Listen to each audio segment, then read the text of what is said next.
First will be an elevator at the second Skylink station in Terminal D.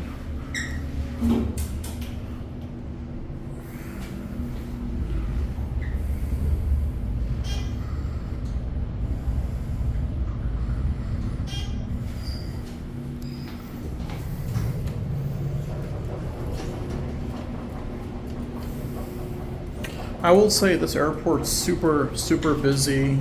You're always going to have people on the elevators most of the time at this airport.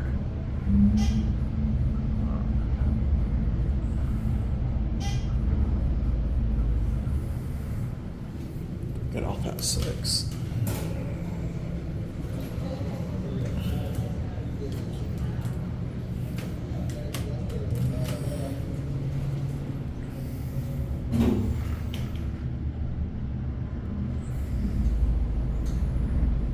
But whether people come on or not, most of the elevators are pretty uniform here. We're gonna get off at 6.